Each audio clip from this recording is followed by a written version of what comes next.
Hernando de Soto was a Spanish explorer and conquistador who led the first European expedition deep into the territory of the modern-day United States, and the first documented European to have crossed the Mississippi River. A vast undertaking, de Soto's North American expedition ranged throughout the southeastern United States searching for gold and a passage to China. De Soto died in 1542 on the banks of the Mississippi River in what is now Guachoya, Arkansas of Ferriday, Louisiana. Early life. Hernando de Soto was born to two parents who were hidalgos of modest means in Extremadura, a region of poverty and hardship from which many young people looked for ways to seek their fortune elsewhere. He was born in Jerez de los Caballeros, in the current province of Badajoz. However, three towns, Badajoz, Barcarata and Jerez de los Caballeros, claim to be his birthplace. He spent time as a child at each place, and he stipulated in his will that his body be interred at Jerez de los Caballeros, where other members of his family were interred. The age of the conquerors came on the heels of the Spanish reconquest of the Iberian Peninsula from Islamic forces. Spain and Portugal were filled with young men seeking a chance for military fame after the Moors were defeated. With discovery of new lands to the west, they were attracted to whispers of glory and wealth. De Soto sailed to the New World with the first governor of Panama, Pedro Arias de Villa. In 1520 he participated in Gaspar de Espinosa's expedition to Veragua, and in 1524, he participated in the conquest of Nicaragua under Francisco Hernandez de Córdoba. There he acquired an encomienda and a public office in Leon, Nicaragua. Brave leadership, unwavering loyalty, and ruthless schemes for the extortion of native villages for the captured chiefs became de Soto's hallmarks during the conquest of Central America. He gained fame as an excellent horseman, fighter, and tactician. During that time, de Soto was influenced by the achievements of Juan Ponce de Leon, the first European to reach Florida, Vasco Núñez de Balboa, the first European to reach the Pacific Ocean coast of the Americas, and Ferdinand Magellan, who first sailed that ocean to East Asia. Conquest of Peru. In 1530, de Soto became a regidor of Leon, Nicaragua. He led an expedition up the coast of the Yucatan Peninsula searching for a passage between the Atlantic Ocean and the Pacific Ocean to enable trade with the Orient, the richest market in the world. Failing that, and without means to explore further, de Soto, upon Pedro Arias de Villa's death, left his estates in Nicaragua, bringing his own men on ships which he hired. De Soto joined Francisco Pizarro at his first base of Tumbes shortly before departure for the interior of present-day Peru. Pizarro quickly made de Soto one of his captains. When Pizarro and his men first encountered the army of the Inca Atahualpa at Cajamarca, Pizarro sent de Soto with 15 men to invite Atahualpa to a meeting. When Pizarro's men attacked Atahualpa and his guard the next day, de Soto led one of the three groups of mounted soldiers. The Spanish captured Atahualpa. De Soto was sent to the camp of the Incan army, where he and his men plundered Atahualpa's tents. During 1533, the Spanish held Atahualpa captive in Cajamarca for months while his subjects paid for his ransom by filling a room with gold and silver objects. During this captivity, de Soto became friendly with Atahualpa and taught him to play chess. By the time the ransom had been completed, the Spanish became alarmed by rumors of an Incan army advancing on Cajamarca. Pizarro sent de Soto with 200 soldiers to scout for the rumored army. While de Soto was gone, the Spanish in Cajamarca decided to kill Atahualpa to prevent his rescue. De De Soto returned to report that he found no signs of an army in the area. After executing Atahualpa, Pizarro and his men headed to Cuzco, the capital of the Incan Empire. As the Spanish force approached Cuzco, Pizarro sent his brother Hernando and De Soto ahead with 40 men. The advance guard fought a pitched battle with Incan troops in front of the city, but the battle had ended before Pizarro arrived with the rest of the Spanish party.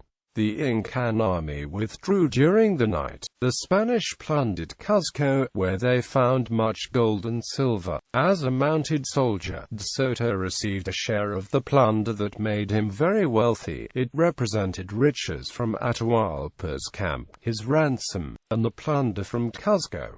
On the road to Cuzco, Manco Inca Yupanqui, a brother of Atahualpa, had joined Pizarro. Manco had been hiding from Atahualpa in fear of his life, and was happy to gain Pizarro's protection. Pizarro arranged for Manco to be installed as the Inca leader. De Soto joined Manco in a campaign to eliminate the Incan armies under Quizquiz, who had been loyal to Atahualpa. By 1534, De Soto was serving as lieutenant governor of Cuzco while Pizarro was building his new capital on the coast. In 1535, King Charles awarded Diego de Almagro, Francisco Pizarro's partner, the governorship of the southern portion of the Incan Empire. When de Almagro made plans to explore and conquer the southern part of the Incan Empire, De Soto applied to be his second-in-command, but de Almagro turned him down.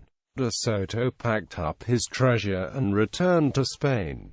De Soto returned to Spain in 1536, with an enormous share of the Spanish conquest of the Inca Empire. He was admitted into the prestigious Order of Santiago and granted the right to conquer Florida. His share was awarded to him by the King of Spain, and he received 724 marks of gold, 17,740 pesos. He married Isabel de Bobadilla, daughter of Pedrarias de Villa and a relative of a confidant of Queen Isabella. De Soto petitioned King Charles for the government of Guatemala with permission to create discovery in the South Sea, but was granted the governorship of Cuba instead. De Soto was expected to colonize the North American continent for Spain within 4 years, for which his family would be given a sizable piece of land. Fascinated by the stories of Cabeza de Vaca, who had survived in North America after becoming a castaway and just returned to Spain, De Soto selected 620 eager Spanish and Portuguese volunteers, including some of African descent, for the governing of Cuba and conquest of North America. Averaging 24 years of age, the men embarked from Havana on 7 of the king's ships and 2 caravels of resorteos. With tons of heavy armor and equipment, they also carried more than 500 livestock, including 237 horses and 200 pigs, for their planned 4-year continental expedition. He then wrote out a new will before embarking on his travels. On the 10th of May 1539, Hernando de Soto wrote in his will that a chapel be erected within the church of San Miguel in Jerez de los Caballeros, Spain, where de Soto grew up, at a cost of 2,000 ducats, with an altarpiece featuring the Virgin Mary, Our Lady of the Conception, that his tomb be covered in a fine black broadcloth topped by a red cross of the Order of the Knights of Santiago, and on special occasions a pall of black velvet with the De Soto coat of arms be placed on the altar, that a chaplain be hired at the salary of 12,000 maravedis to perform 5 masses every week for the souls of De Soto, his parents and wife, that 30 masses be said for him the day his body was interred, and 24 Our Lady of the Conception, 10 for the Holy Ghost, 60 for souls in purgatory, and masses for many others as well, that 150,000 maravedis be given annually to his wife Isabel for her needs, and an equal amount used yearly to marry off 3 orphan damsels, the poorest that can be found, who would then assist his wife and also serve to burnish the memory of De Soto as a man of charity and substance. De Soto's exploration of North America. Historians have worked to trace the route of De Soto's expedition in North America, a controversial process over the years. Local politicians vied to have the localities associated with the expedition. The most widely used version of De Soto's trail comes from a study commissioned by the Congress of the United States. A committee chaired by the anthropologist John R. Swanton published the final report of the United States De Soto Expedition Commission in 1939. Among other locations, Manatee County, Florida, claims an approximate landing site for De Soto and has a national memorial recognizing that event. The first part of the expedition's course, until De Soto's battle at Mobile, is disputed only in minor details today. His route beyond Mobile is contested. Swanton reported the De Soto Trail ran from through Mississippi, Arkansas, and Texas. Historians have more recently considered archaeological reconstructions and the oral history of the various Native American peoples who recount the expedition. Most historical places have been overbuilt. More than 450 years have passed between the events and current history tellers. The Governor Martin site at the former Appalachee village of Van Hyke, located about a mile east of the present Florida capital in Tallahassee, has been documented as definitively associated with De Soto's expedition. The Governor Martin site was discovered by the archaeologist B. Calvin Jones in March 1987. As of 2016, the Richardson, UF village site in Alachua County, west of Orange Lake, appears to have been accepted by archaeologists as the site of the town of Potano visited by the De Soto expedition, and of the later mission of San Buenaventura de Potano, though claims have also been made for the White Ranch site in Marion County, Florida, south of Black Sink Prairie. Many archaeologists believe the Parkin site in northeast Arkansas was the main town for the province of Casqui, which De Soto had recorded. They based this on similarities between descriptions from the journals of the De Soto expedition and artifacts of European origin discovered at the site in the 1960s.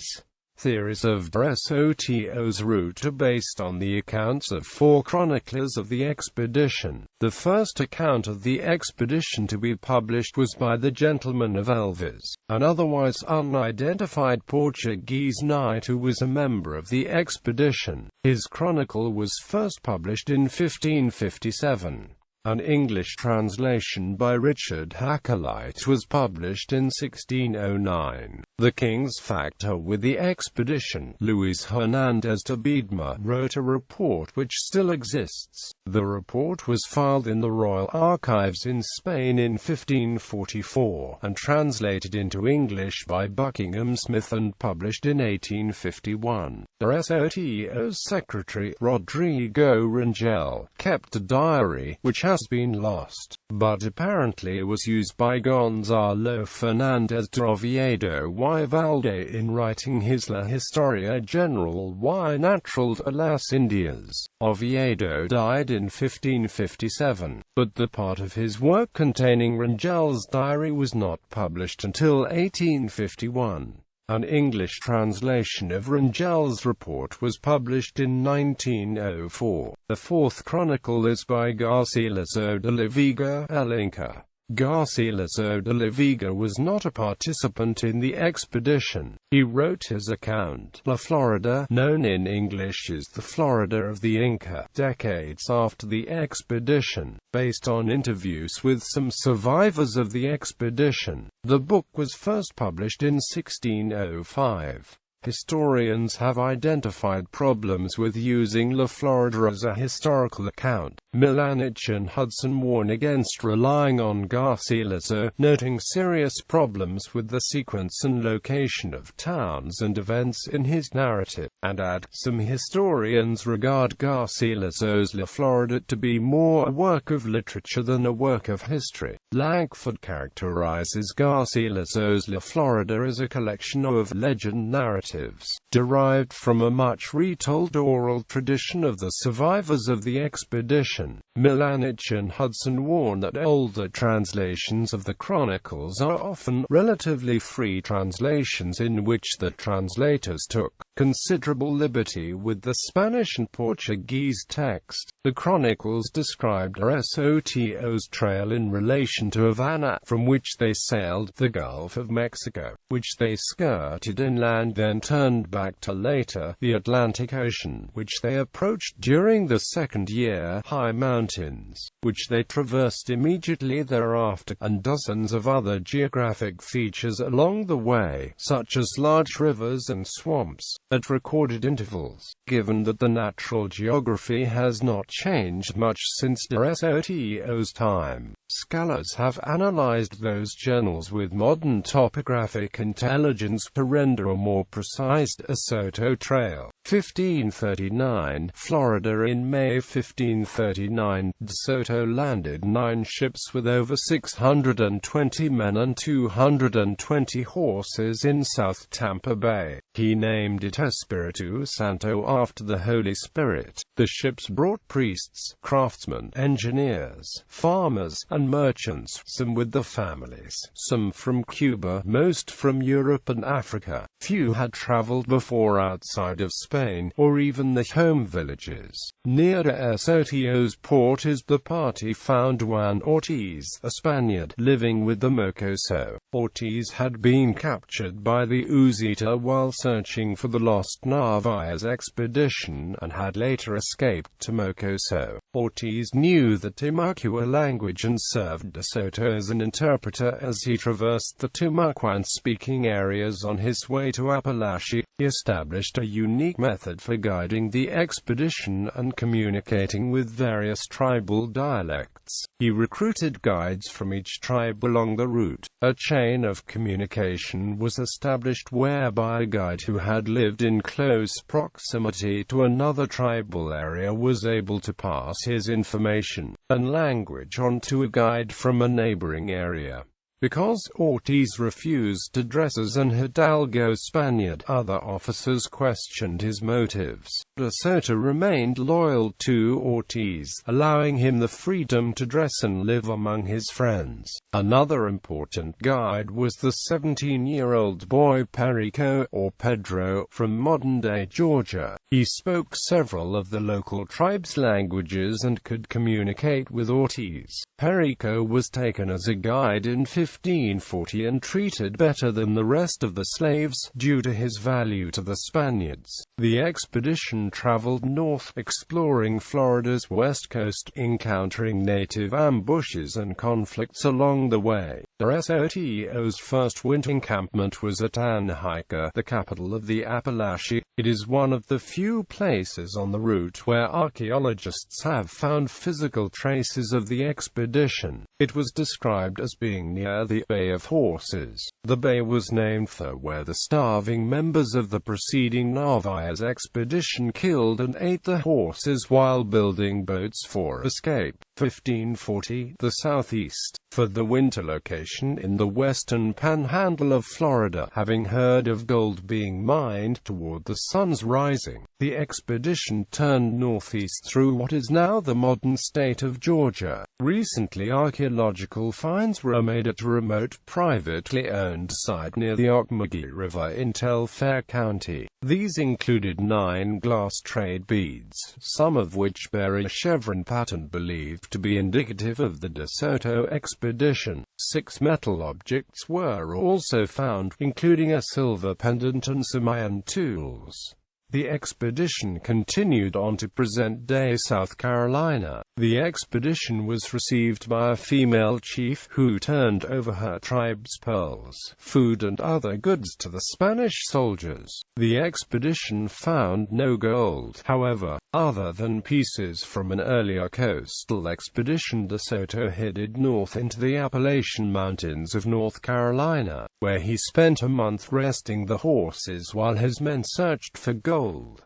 De Soto next entered eastern Tennessee. At this point, De Soto either continued along the Tennessee River to enter Alabama from the north, or turned south and entered northern Georgia. The route that Swanton proposed in 1939 is still generally accepted by most archaeologists and by the U.S. government as the route of the De Soto expedition. The maps on this page depict Charles Hudson's proposed route, but it has not been substantiated by archaeological evidence, and is not considered the consensus route by academicians. De Soto's expedition spent another month in the Coosa Chiefdom before turning south toward the Gulf of Mexico to meet two ships bearing fresh supplies from Havana. Along the way, De Soto was led into Mobile, a fortified city in southern Alabama. The Mobilian tribe, under Chief Tuscaloosa, ambushed De Soto's army. Other sources suggest De Soto's men were attacked after attempting to force the way into a cabin occupied by Tuscaloosa. The Spaniards fought the way out, and retaliated by burning the town to the ground. During the 9-hour encounter, about 200 Spaniards died, and 150 more were badly wounded, according to the chronicler Elvis. 20 more died during the next few weeks. They killed an estimated 2,000–6,000 warriors at Mobile, making the battle one of the bloodiest in recorded North American history. The Spaniards won a Pyrrhic victory, as they had lost most of the possessions and nearly 1/4 of the horses. The Spaniards were wounded and sickened, surrounded by enemies and without equipment in an unknown territory. Fearing that word of this would reach Spain if his men reached the ships at Mobile Bay, De Soto led them away from the Gulf Coast into Mississippi, most likely near present-day Tupelo, where they spent the winter. 1541. Westward in the spring of 1541, De Soto demanded 200 men as porters from the Chickasaw. They refused his demand and attacked the Spanish camp during the night. The Spaniards lost about 40 men and the remainder of the limited equipment. According to participating chroniclers, the expedition could have been destroyed at this point, but the Chickasaw let them go. On May 8, 1541, De Soto's troops reached the Mississippi River. De Soto was less interested in the river. In his view, it was, first of all, an obstacle to his mission. He and 400 men had to cross the broad river, which was constantly patrolled by hostile natives. After about 1 month, and the construction of several floats, they finally crossed the Mississippi at or near Memphis, Tennessee, and continued their travels westward through modern-day Arkansas, Oklahoma, and Texas. They wintered in Auchlameek, on the Arkansas River. In 1541, the expedition became the first Europeans to see what Native Americans referred to as the Valley of the Vapors, now called Hot Springs, Arkansas. Members of many tribes had gathered at the valley over many years to enjoy the healing properties of the thermal springs. The tribes had developed agreements to put aside the weapons and partake of the healing waters in peace while in the valley. De Soto and his men stayed just long enough to claim the area for Spain. After a harsh winter, the Spanish expedition decamped and moved on more erratically. Their interpreter Juan Ortiz had died, making it more difficult for them to get directions and food sources, and generally to communicate with the natives. The expedition went as far inward as the Caddo River, where they clashed with a Native American tribe called the Tula in October 1541.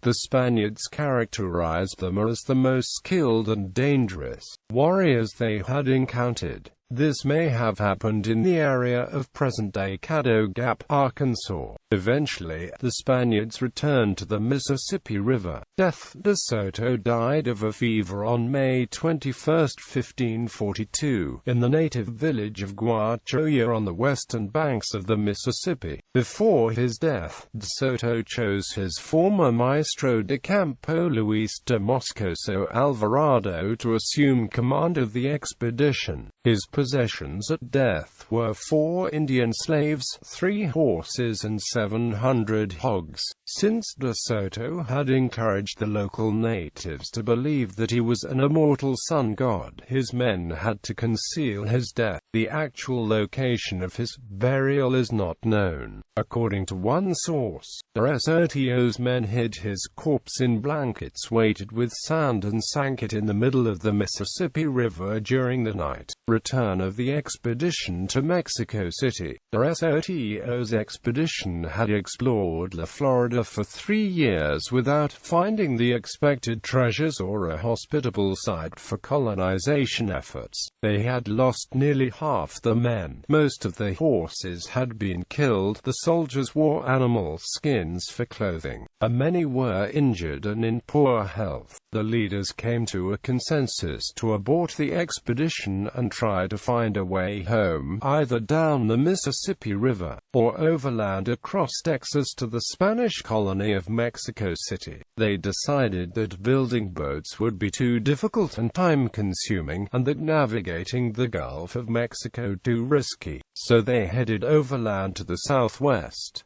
Eventually they reached a region in present-day Texas that was dry. The native populations had thinned out to subsistence hunter-gatherers. There were no villages from the soldiers to raid for food, and the army was too large to live off the land. They were forced to backtrack to the more developed agricultural regions along the Mississippi, where they began building 7 brigantines, or brigantines. They melted down all the iron, including horse tackle and slave shackles, to make nails for the boats. Winter came and went, and the spring floods delayed them another 2 months, but by July they set off down the Mississippi for the coast. Taking about 2 weeks to make the journey, the expedition encountered hostile tribes along the whole course. Natives followed the boats in canoes, shooting arrows at the soldiers for days on end as they drifted through the territory. The Spanish had no effective offensive weapons on the water, as the crossbows had long ceased working. They relied on armor and sleeping mats to block the arrows.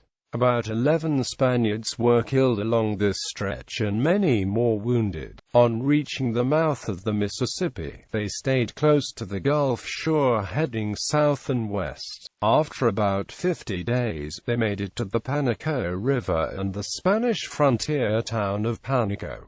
They rested for about a month. During this time, many of the Spaniards, having safely returned and reflecting on their accomplishments, decided they had left Florida too soon, leading to fights and some deaths. However, after they reached Mexico City and Viceroy Don Antonio de Mendoza offered to lead another expedition to Florida, few of the survivors volunteered. Of the initial 700 participants, between 300 and 350 survived. Most of the men stayed in the New World, settling in Mexico, Peru, Cuba and other Spanish colonies.